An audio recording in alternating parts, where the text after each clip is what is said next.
ai thể hiện Campuchia dương cứ rong tục cho vậy thay áp phốp nè pro đại sa ấy thay prao drone thay prao dồn họp và tầm lẹ pyramid hay nâng thay prao sign politic đấy chứ này sừng cream chỉ môi thay ní cứ chia sừng cream môi đỏ ạc sao mình tênได้chia sừng cream mình smile ភាពគ្នាទេយើងគ្មានយន្តហោះប្រដេញសំបីតែមួយគ្រឿងថៃគេមានយន្តហោះប្រដេញគេពេញមេឃដូច្នេះយើងត្រូវប្រកួតប្រជែងនៅក្នុងនេះគឺយើងអយុត្តិធម៌បន្តិចសម្រាប់ទាហានយើងណាប៉ុន្តែស្មារតីនិងការបដិញ្ញារបស់ទាហានយើងគឺមោះមុតហើយក៏យើងបានលក្ខណៈភូមិសាស្ត្រនៅតំបន់ហ្នឹងវាជាតំបន់ព្រៃភ្នំជុំចិត្តក៏ជាអំណោយផលសម្រាប់ឲ្យទាហានយើងនៅក្នុងការអាចបន្តលាក់ខ្លួននិងការពារដែនអធិបតេយ្យឈរនៅសមរភូមិមុខនឹងបានដែរគ្រាន់តែថាយ៉ាងណាគឺថៃប្រើ drone ប្រើយន្តហោះទម្លាក់គ្រាប់នេះគឺជាសង្គ្រាមមួយដ៏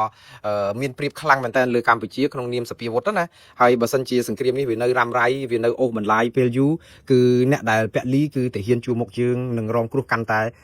បន្ថែមទៀតហើយជាពិសេសអាសូរដល់ទាហានខ្មែរទាំង18នាក់ដែលនៅក្រោមដៃថៃដែលចាប់ជាចំណាប់ខ្មាំងខុសច្បាប់នោះគ្នានឹងរងាកំព្រាមិនដឹងព្រួយបារម្ភប៉ុណ្ណាទៀតទេព្រោះអីតែលឺសូមានបញ្ហានៅព្រំដែនគឺបានន័យថាថៃនឹងយកលេសថាអត់មានសុវត្ថិភាពសង្គ្រាមនៅតែកើតឡើងបាត់ឈប់បាញ់នៅតែអត់មានគឺបន្តឃុំខ្លួនពួកគាត់គ្មានថ្លៃបញ្ចប់ទេ